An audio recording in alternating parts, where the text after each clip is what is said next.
No sé si esto es una confesión, una descarga emocional o simplemente una historia que necesitaba contar, pero aquí estoy, escribiéndola con la calma que solo los años me han dado. Porque cuando todo pasó, no tuve ni voz ni apoyo. Pero hoy, por fin, sí. Me llamo Isabel. Soy de una ciudad pequeña, de esas donde todo se sabe, pero nadie dice nada. Crecí en una familia tradicional, con padres estrictos pero cariñosos según su criterio, y una hermana menor llamada Natalia. Desde el primer momento en que ella nació, supe que mi lugar cambió en casa. Yo tenía 6 años cuando ella llegó, y lo recuerdo claramente porque fue como si mi mundo se apagara de golpe. Antes de eso, yo era la niña que recibía abrazos, sonrisas y pequeños premios por portarse bien. Después de su nacimiento, era solo la que debía ayudar, ceder, entender. Natalia era la consentida, y no lo digo desde la envidia sino desde la realidad. A ella se le permitía todo. Si rompía algo, yo terminaba castigada por no vigilarla bien. Si sacaba malas notas, la excusa era que era creativa. Si yo sacaba un 10, apenas me decían muy bien, es tu deber. Lo más irónico es que, a pesar de todo eso, yo la amaba. Era mi hermana. Y por años hice lo que cualquier hermana mayor haría, protegerla, ayudarla, cubrirla, incluso cuando sabía que lo que hacía estaba mal. Como cuando robó en una tienda de ropa a los 14 y le eché la culpa al sistema de seguridad. O cuando inventó que un profesor la acosaba solo porque la reprobó. Nadie la cuestionaba. Porque, para mis padres, Natalia siempre decía la verdad. Yo me esforzaba por hacer las cosas bien. Estudié, trabajé desde joven, ayudé en casa. Cuando terminé la universidad, conseguí un buen empleo como asistente administrativa y a los 25 ya tenía un pequeño departamento, comprado a crédito pero mío. Y fue entonces cuando conocí a Sebastián. Sebastián era todo lo que yo no creí que merecía, amable, paciente, trabajador, y con una sonrisa que me hacía olvidar por momentos que venía de una familia donde siempre fui invisible. Nos conocimos en una capacitación del trabajo, y comenzamos a salir casi sin querer. Después de un año, se mudó conmigo. A los 2 años nos casamos por lo civil. No hubo gran boda. Mis padres no estaban tan entusiasmados como con los logros de Natalia, quien en ese momento estaba explorando su arte viajando por Europa con dinero de mis padres. Yo no les pedí nada. Ni apoyo económico ni una boda de cuento. Solo que estuvieran ahí. Vinieron, sí, pero no lo celebraron con emoción. Lo sentí. Y duele sentir eso el día de tu boda. A pesar de todo, era feliz. Tenía a Sebastián, una vida tranquila, y un pequeño hogar. Todo lo demás, simplemente lo aceptaba como parte del paquete que me había tocado. Incluso Natalia, que en cuanto volvió de Europa empezó a visitarnos con frecuencia. Decía que le encantaba nuestra vibra como pareja y que Sebastián era muy cool. Yo no sospechaba nada. De verdad. Porque cuando has sido invisible tanto tiempo, nunca te imaginas que alguien te va a mirar con la intención de hacerte daño. Crees que si nadie te ve, nadie te traicionará. ¡Qué error tan grande! Lo cierto es que Natalia comenzó a aparecer más seguido. Pasaba las tardes con nosotros, cocinaba en mi cocina, usaba mi ropa sin preguntar, y se quedaba a dormir con la excusa de estar triste o extrañar el calor de hogar. Sebastián era muy amable con ella. Nunca pensé que esa amabilidad podría volverse algo más. Y mientras tanto, mis padres se llenaban la boca hablando de lo talentosa que era mi hermana, de lo especial, de cómo brillaba. ¿Y yo? Yo era la estable, la que no da problemas, la que está bien porque ya se casó. Recuerdo una conversación en la que mi madre, sin ningún filtro, me dijo: Tú siempre has sido muy tranquila, Isabel. No como Natalia, que tiene fuego. A ti te va bien porque no aspiras a tanto. No supe qué responder. Me quedé callada, con una sonrisa tonta, tragándome una incomodidad que me acompañaba desde niña. Esa fue siempre mi posición, la que no se queja, la que no estorba. Pero pronto, todo eso empezó a romperse. Poco a poco, detalles minúsculos comenzaron a parecerme extraños. Sebastián no quería que lo abrazara cuando estaba Natalia en casa. A veces se vestía mejor cuando ella venía. Y una vez, juraría que se sonrojó cuando ella le dijo guapo. Una noche, mientras cenábamos los tres, Natalia soltó una risa exagerada y tocó la mano de Sebastián al contar un chiste. Él no la apartó. Y yo, Fingí que no lo vi. Ahí empezó la verdadera historia.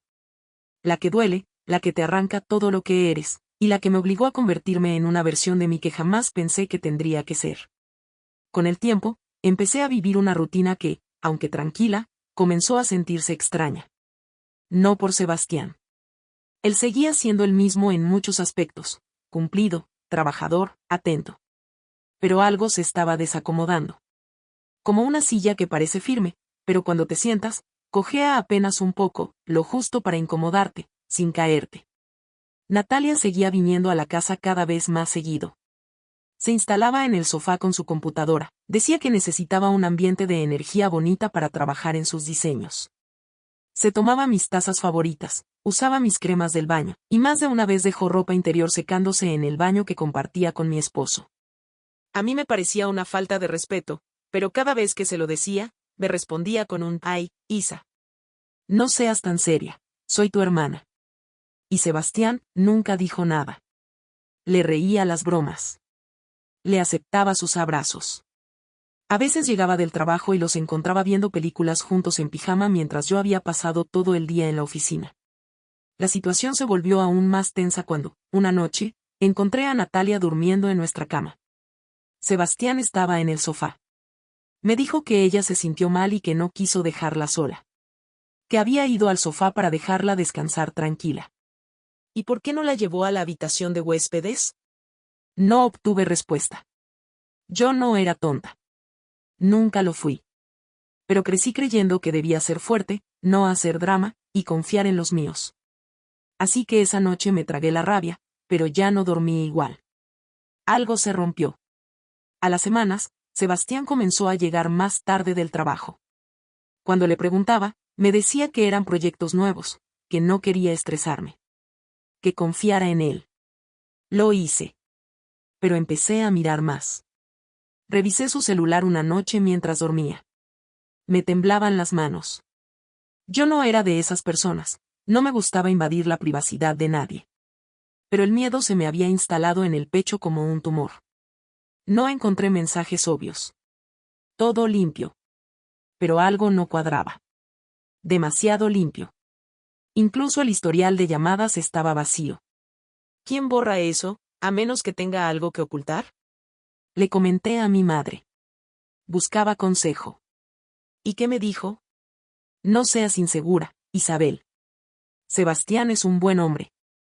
Y tu hermana solo busca cariño, está pasando por una etapa complicada. No proyectes tus miedos en ellos.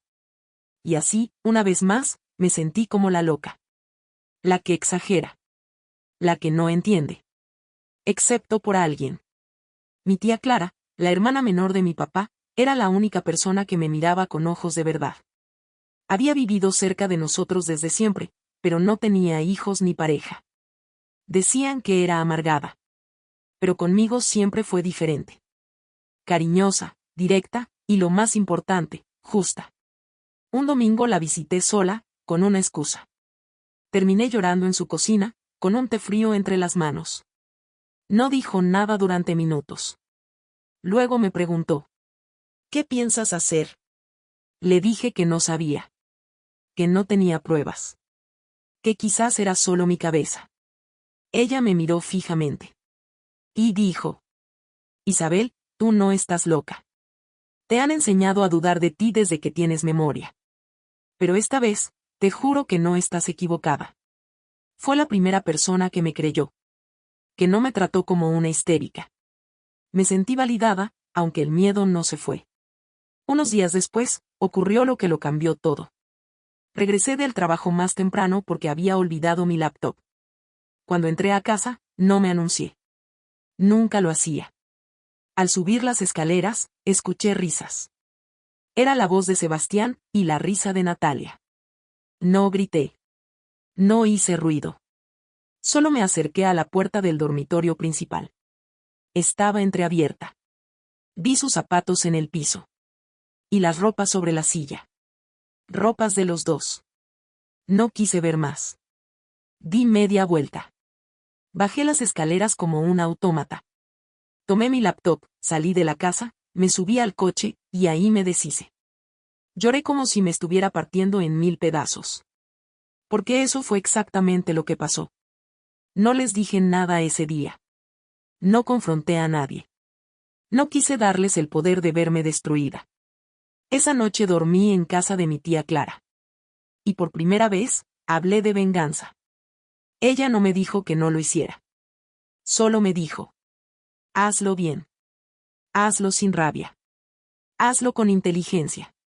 Porque a los que siempre se han salido con la suya, solo los derriba la estrategia, no los gritos. Volví a casa una semana después, con la mente más fría, pero el alma aún hecha pedazos. Fingí que nada había pasado. Les dije que había tenido una crisis de ansiedad por el trabajo, que necesitaba estar sola. Ambos fingieron preocupación.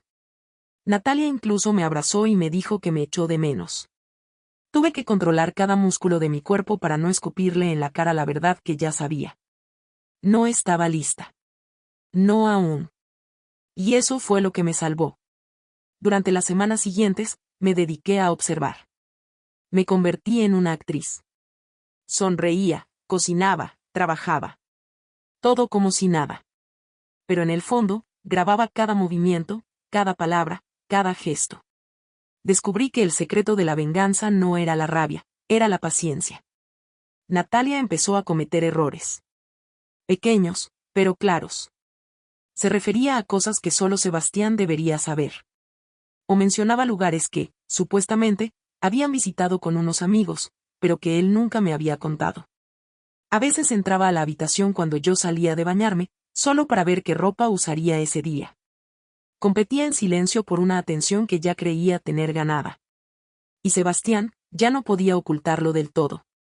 Cuando yo le hablaba, muchas veces parecía confundido, como si estuviera esperando otra voz. Otras veces, cuando le pedía algo, lo hacía con una rapidez extraña, como si tratara de compensar algo. Pero aún no tenía pruebas sólidas. Nada grabado, nada escrito. Solo intuición y dolor. Fue entonces cuando mi tía Clara me propuso algo que cambió todo: deja que el golpe venga desde adentro. Si alguien va a ayudarte a hundirlos, será alguien de su propio círculo.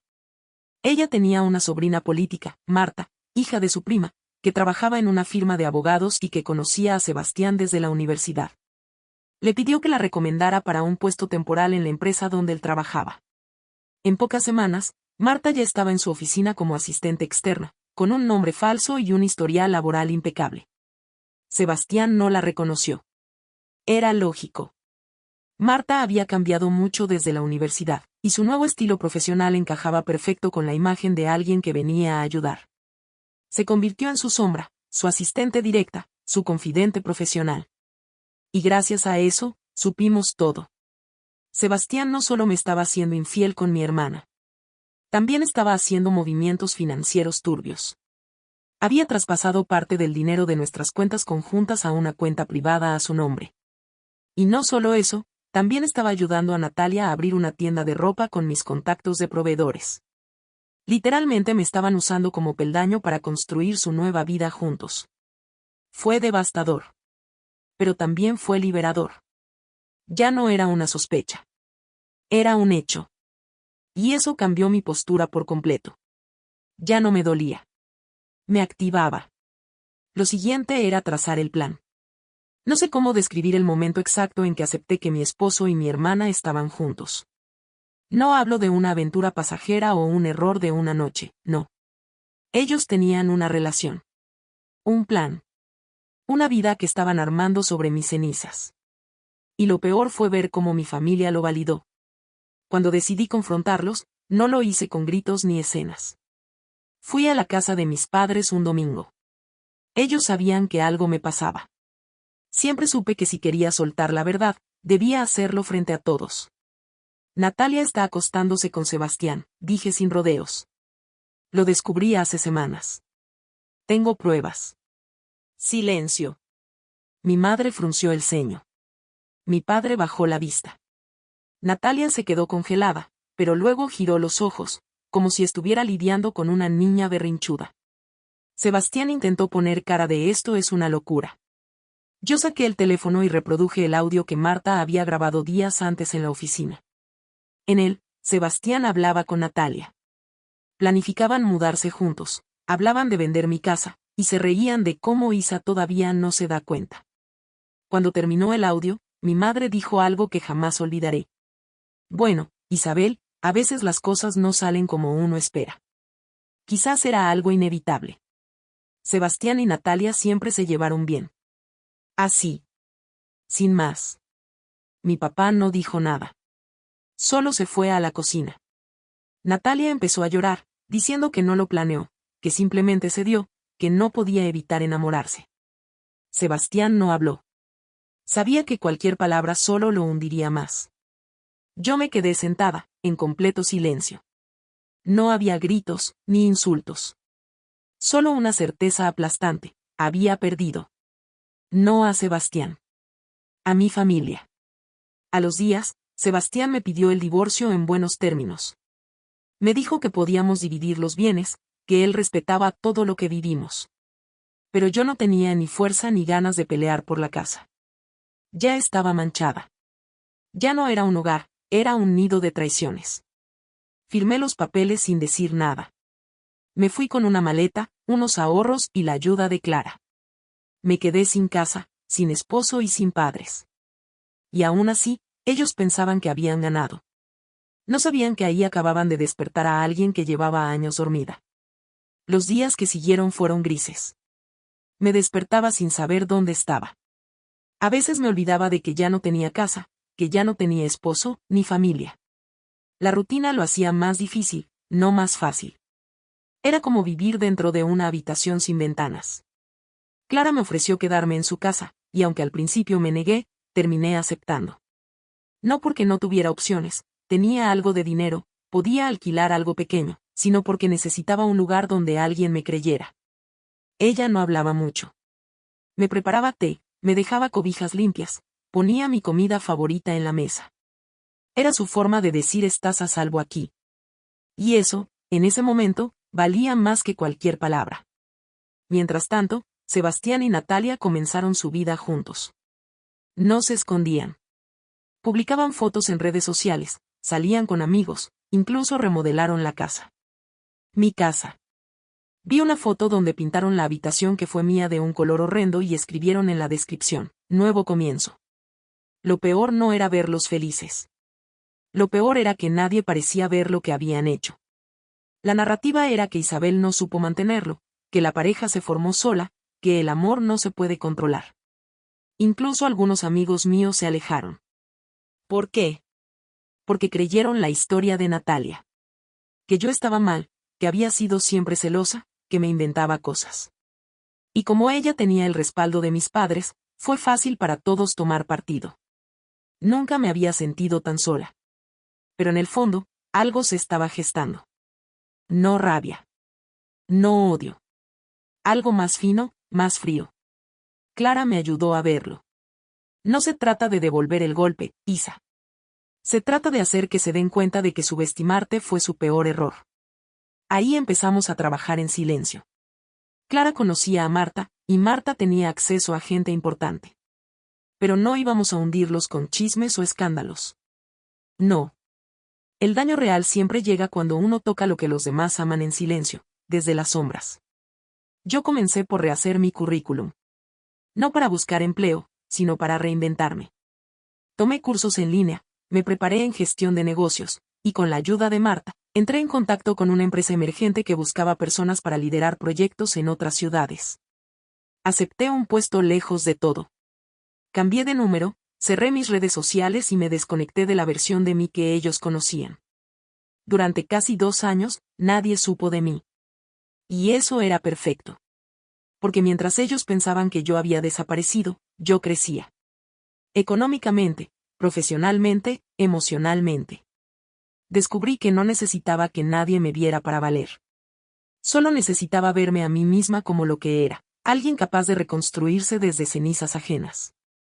A veces, por curiosidad o por puro morbo, me metía a las redes de Natalia.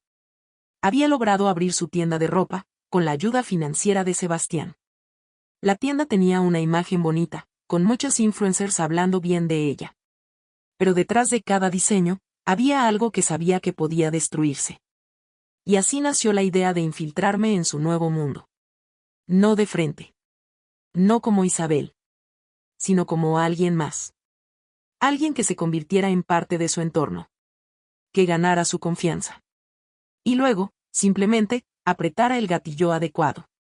Volví a la ciudad 3 años después. Nadie lo supo. Para el mundo, Isabel había desaparecido después del divorcio.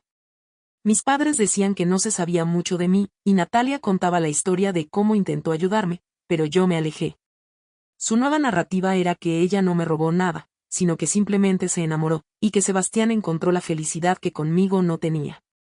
Pero yo ya no era la misma. Había trabajado en silencio, crecido profesionalmente, y con ayuda de Clara, que fue mi red, mi escudo, mi guía, había montado una identidad completamente nueva. No falsa, pero sí reinventada. Conseguí trabajo como consultora externa para pequeñas marcas de moda. Sabía que eventualmente Natalia se interesaría. Era cuestión de tiempo. Y así fue. Marta, mi aliada silenciosa, fue quien facilitó el contacto. Había comenzado a asistir a eventos de moda donde la marca de Natalia intentaba posicionarse. La convenció de que yo, bajo otro nombre, por supuesto, era una experta en branding y que trabajaba con un equipo discreto, exclusivo, que ayudaba a reposicionar marcas emergentes en mercados internacionales. Natalia cayó de lleno. Me reuní con ella en una cafetería lujosa. Me reconoció de inmediato, pero no supo quién era. Mi estilo había cambiado, mi forma de hablar también. No era la Isabel que conocía. Era otra mujer. Más segura, más firme, más fría. Me presenté como Marina, experta en escalamiento de negocios, especializada en desarrollo de imagen de marca. Ella no tenía idea. Firmamos un contrato de confidencialidad. Empezamos a trabajar juntas. Y fue entonces cuando conocí a su círculo real, los inversionistas, los proveedores, los diseñadores, los clientes VIP. Poco a poco, comencé a notar las fallas internas del negocio, pagos atrasados, mal manejo contable, productos copiados de otras marcas. Todo eso lo documenté. Paso a paso. Sin prisas. Mi trabajo era hacer que su marca creciera. Pero lo que hice fue ponerle una lupa encima. La ayudé a volverse visible, atractiva, codiciada, y justo cuando más miradas estaban sobre ella, lo solté todo. Clara, que conocía periodistas y empresarios del sector, filtró documentos, pruebas de plagio, detalles de pagos evadidos y vínculos con proveedores ilegales. Pero nada apuntaba a mí. Era una filtración anónima. La reputación de la marca se desplomó en una semana. Influencers dejaron de promocionar sus productos. Una denuncia por plagio se volvió viral. Uno de los proveedores la demandó. Y una cliente importante dijo públicamente que había sido estafada. Todo colapsó. Y ahí no terminó. Sebastián, que había invertido una buena parte de sus ahorros en ese negocio, comenzó a tener problemas financieros. Uno de sus jefes era cliente de la marca. Al enterarse del escándalo, le retiró un proyecto importante en la empresa. En menos de 3 meses, Sebastián fue despedido. Natalia no sabía qué hacer. Lloraba en redes. Hablaba de envidia, de enemigos ocultos, de una campaña para destruirla. Y yo, desde mi oficina, en silencio, veía cómo se derrumbaba, sin tener idea de quién la había empujado. Solo Clara y Marta sabían la verdad. Ninguna de las dos dijo una palabra. El pacto era claro, no buscábamos destruirla por completo. Solo queríamos que se mirara en el espejo y, por fin, viera a la verdadera culpable de su caída. Con la marca por el suelo y Sebastián sin trabajo, Natalia entró en una espiral de desesperación. Las publicaciones felices desaparecieron. Las historias motivacionales cambiaron por indirectas llenas de victimismo. Comenzó a hablar en redes de traiciones, gente falsa y la tristeza que provoca el éxito. No podía aceptar que la caída había sido culpa suya. Siempre había vivido en un mundo donde todo se le daba, donde otros limpiaban sus errores. Nunca había enfrentado consecuencias reales. Y lo peor era que no sospechaba de mí. De hecho, todavía me escribía. Me mandaba mensajes agradeciendo mi apoyo. Decía que necesitaba que trabajáramos más juntas para salvar lo que quedaba de su marca. Me llamaba Marina querida y hasta me invitó a su casa. Sí. A la que fue mi casa. Fui. No porque quisiera verla feliz en mi lugar, sino porque necesitaba mirar por última vez lo que tanto me dolió perder. Entré con una sonrisa educada, mientras por dentro sentía una mezcla de náusea y satisfacción. Nada se sentía igual. Pinturas nuevas, muebles nuevos, pero todo se sentía frío. Incluso ella. Natalia tenía ojeras, el cabello descuidado, la sonrisa forzada. Parecía una caricatura triste de la reina que se creyó intocable. No sé qué haría sin ti, Marina, me dijo en un momento, sirviéndome café con una taza que solía ser mía. Eres de las pocas personas que no me han dado la espalda. Tuve que morderme la lengua para no reírme. Mientras hablábamos, me contó que Sebastián estaba deprimido. Que no conseguía trabajo, que discutían todos los días, y que sus padres, mis padres, le estaban prestando dinero porque la situación se salió de control. Yo asentía, tomaba notas, y cada vez que podía, le hacía preguntas que la hacían derrapar. ¿Y no crees que quizás este escándalo viene de adentro? ¿Algún ex empleado resentido? ¿Alguien que te conozca muy bien? Su mirada se endurecía, pero luego se ablandaba, incapaz de ver la verdad. Porque para Natalia, yo ya no existía. Era perfecto. En paralelo, Clara y Marta seguían moviendo hilos. Conseguimos que la prensa especializada dejara de interesarse en ella. Logramos que 2 contratos nuevos no se firmaran por falta de garantías legales. Y con ayuda de un contacto bancario, descubrimos que Natalia había empezado a endeudarse usando la tarjeta de crédito de Sebastián, a su nombre. Eso fue clave. Porque Sebastián, aun con sus errores, no era alguien con tolerancia al caos. Cuando le quitaron el trabajo, su ego colapsó. Pero cuando vio que ella lo estaba arrastrando con sus malas decisiones financieras, explotó. Clara tenía razón, no hay venganza más eficaz que dejar que se destruyan entre ellos. Pocos días después, Natalia me escribió de madrugada. Un mensaje largo. Lleno de frustración. Marina, estoy perdiéndolo todo. No sé en quién confiar. Sebastián está pensando en irse. Mis papás ya no quieren ayudarme. Todos me están dando la espalda. No entiendo qué hice para merecer esto. Lo leí 5 veces. Y luego le respondí. Tal vez no se trata de lo que hiciste. Tal vez se trata de lo que nunca fuiste capaz de ver. No volvió a escribirme. Después de aquel mensaje, Natalia no volvió a contactarme directamente. Pero aún tenía que salvar las apariencias. Publicaba frases motivacionales vacías, fotos antiguas con sonrisas recicladas y falsos anuncios sobre el regreso de su marca. La verdad era otra. En privado, todo se desmoronaba. La tienda había cerrado. El contrato con el local se canceló por falta de pagos. Los proveedores la ignoraban. Sebastián ya no vivía con ella. Se fue a casa de sus padres diciendo que necesitaba espacio. Y mis padres, esos que siempre la defendieron, empezaron a mostrar grietas también. Clara me lo contaba todo. Decían que no sabían en qué momento Natalia se volvió tan problemática, que quizás se le subió el ego, que con Sebastián las cosas iban demasiado rápido. Hipócritas. Ellos fueron los primeros en invalidarme, los primeros en decirme que entendiera a mi hermana, los primeros en justificarlo todo.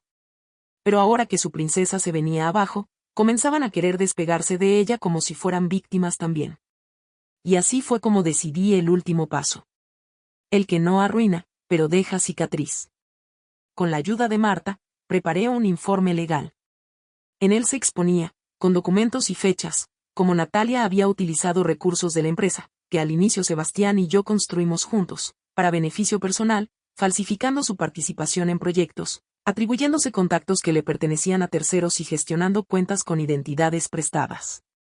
No tenía fines penales. No iba a demandarla. No era necesario. Solo lo enviamos, de forma anónima, a la empresa donde Sebastián intentaba buscar trabajo otra vez. Y a 3 inversionistas que estaban por asociarse con ella en un nuevo emprendimiento. Todos se bajaron en menos de una semana. No dije una palabra. Solo esperé. Y luego vino lo que nunca imaginé, Natalia me buscó. No como Marina.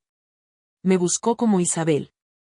Me mandó un correo a mi dirección antigua. Un mensaje largo. Desesperado. Si fuiste tú, por favor, para. Ya no puedo más. Me equivoqué. Lo sé. Pero esto me está matando. Perdí todo. Y no sé cómo vivir con esto. Ya no duermo. Ya no como. Me duele la cabeza todos los días. Solo quiero que pares. Lo leí entera. Con el estómago apretado, pero sin culpa. No respondí. Porque ella nunca me pidió perdón cuando destruyó mi vida. Nunca me buscó cuando me echó de mi casa. Nunca me defendió cuando nuestros padres me tacharon de exagerada. Nunca me reconoció. Lo que le dolía no era lo que había hecho. Lo que le dolía era no entender quién le estaba castigando ni por qué. Eso era más efectivo que cualquier venganza pública. Ella vivía con la paranoia de saber que alguien le estaba destruyendo, pero sin rostro, sin nombre. Era como tener un espejo roto frente a ella, sin saber si lo rompió sola o si alguien lo hizo por ella. Y yo, por fin dormía bien. A veces, la herida más profunda no es la que se ve. Es la que deja en silencio la certeza de que nadie vendrá a salvarte. Y Natalia, después de años de ser defendida, protegida y adorada, por fin entendió lo que era estar sola. Las semanas pasaron. No volvió a escribirme. No tenía cómo. Cerró sus redes. Cambió de número. Su círculo desapareció. Sebastián no regresó, y lo último que supe de él fue que estaba trabajando en algo modesto, intentando salir de las deudas que ella le dejó. Natalia volvió a casa de mis padres. La princesa caída regresó a su trono, pero esta vez, sin corona. Clara me lo contó todo. Como mi madre ya no la defendía igual. Como mi padre ya no la llenaba de halagos. Como se escuchaban discusiones en voz baja por la noche, sobre dinero, sobre vergüenza, sobre qué va a decir la gente. Y entonces, decidí mostrarme. No como enemiga. No como vengadora. Como yo. Aparecí una tarde cualquiera, en casa de Clara. Me senté con mi tía en la terraza y le pedí que invitara a mis padres. Les dijo que necesitaba hablar con ellos. Ellos vinieron, claro. A Clara no se le dice que no. Cuando me vieron, se quedaron en shock. Yo no les hablé con rencor. No les grité. Solo les conté todo. Como su hija me traicionó. Como Sebastián se aprovechó de mí. Como ellos me ignoraron. Y como, en silencio, me levanté mientras todos celebraban mi caída. Les conté todo sin decir una sola vez que había sido yo quien orquestó lo que vino después. Solo los dejé imaginarlo. Porque eso duele más que cualquier confesión. Mi madre se puso a llorar. No de culpa, sino de miedo. Miedo de lo que podrían perder. Miedo de que quedara expuesto que su hija preferida no era más que una manipuladora. Mi padre no dijo nada durante mucho tiempo. Solo me miró, y por primera vez, no supe leer su expresión. ¿Por qué no dijiste nada antes? Preguntó mi madre finalmente, con voz temblorosa. Porque ustedes tampoco dijeron nada cuando más lo necesitaba, respondí. Me levanté, los abracé con frialdad y me despedí. No buscaba reconciliación. Solo quería que supieran que Isabel ya no era débil. Que si antes me hicieron invisible, ahora me miraban porque no les quedaba de otra. 2 semanas después, Natalia intentó quitarse la vida. No lo logró, gracias a que mi padre la encontró a tiempo. Clara me llamó. No para darme la noticia con alarma, sino con una voz cansada. Lo intentó, dijo simplemente. Está internada. Tus padres están destrozados. Sentí un nudo en el estómago. No alegría. No tristeza. Una especie de vértigo existencial. Nunca quise eso. Nunca deseé su muerte. Solo quería que supiera lo que era vivir en mi lugar por un tiempo. Fui al hospital. Me quedé frente a la puerta, sin entrar. La vi desde lejos, dormida, pálida, frágil. La mujer que lo tuvo todo, y lo perdió por completo. Y aún así, en ese momento, no sentí victoria. Solo entendí algo. No se trataba de que ella sufriera. Se trataba de que yo ya no la necesitaba para seguir adelante. Di media vuelta, salí del hospital, y no volví a verla. Nunca me disculpé por lo que hice. Porque no lo necesitaba. No le debía explicaciones a nadie. No después de años de invisibilidad, de silencios impuestos, de traiciones aceptadas como si fueran errores humanos. Lo que hice no fue por maldad. Fue por justicia. Por mí. Después del intento de Natalia, mis padres intentaron acercarse. Me mandaron mensajes, me pidieron hablar. Pero ya era tarde. No porque no pudiera perdonar, sino porque ya no los necesitaba. Con el tiempo entendí que el verdadero poder no está en vengarse. Está en sanar sin permiso de los demás. Está en reconstruirte mientras el mundo espera que te quedes tirada. Me mudé definitivamente. Cambié de ciudad, de entorno, de historia. Dejé el nombre de Marina atrás, porque ya no necesitaba ocultarme. Tampoco necesitaba ser Isabel la hermana buena. Solo necesitaba ser yo. Clara sigue siendo mi familia. La única real. La única que no necesitó pruebas para creerme. No le debo todo, pero sí le debo el primer impulso que me sacó del hoyo. Ella fue la que me dijo una frase que llevo grabada en la piel. A veces, la única manera de defenderte es que el otro vea cómo eres sin él. Y así viví. Y así sigo. A Natalia no volví a verla. Supe que se recuperó, que volvió con mis padres, que trata de llevar una vida más tranquila. No sé si aprendió algo. No me interesa saberlo. Porque mi historia ya no gira en torno a ella. Ni a Sebastián. Ni a mis padres. Gira en torno a mí. Nunca más volví a confiar ciegamente. Pero tampoco volví a dudar de mi intuición. Aprendí a decir que no, a poner límites. A dejar ir sin sentirme culpable. Y lo más importante, aprendí que cuando nadie te elige, te toca elegirte a ti misma.